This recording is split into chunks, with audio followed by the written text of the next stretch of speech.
agar siz faqat pul topish uchun rivojlangan insonlarni kuzatayotgan bo'lsangiz, achchiq haqiqat, siz hali beri ishingizni ham topa olmaysiz, o'zingizni daromadingizga ham ega bo'la olmaysiz, tanila olmaysiz.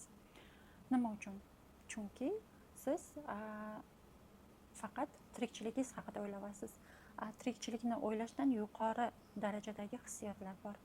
Masalan, har bir inson qachon boy bo'la oladi, qachon tanila oladi, u nimaga o'zini loyiqligini, nima qobiliyati borligini topa olgan kuni u tanila oladi.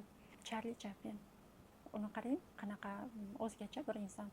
Agar hozir siz rivojlanayotgan insonlarni bir nechtasini qarab chiqadigan bo'lsangiz, siz ko'proq qaysi bir insonga o'xshaysiz, o'sha inson bilan demak uchrashishingiz kerak yoki suhbatlashib ko'rishingiz kerak yoki o'sha sferaga o'zingizni olib borishingiz kerak. Lekin yo'q, qaysi biri yaxshiroq ekan, qaysi biri bunaqa ekan desangiz, demak siz hali baholayapsiz. Rivojlanayotgan insonlarni kuzatayotganingizda siz o'zingizni baholang. Men nima qila olaman? Men qaysini o'xshata olaman? Aniq siz nimanidir o'xshata olasiz. Aniq o'xshata olasiz.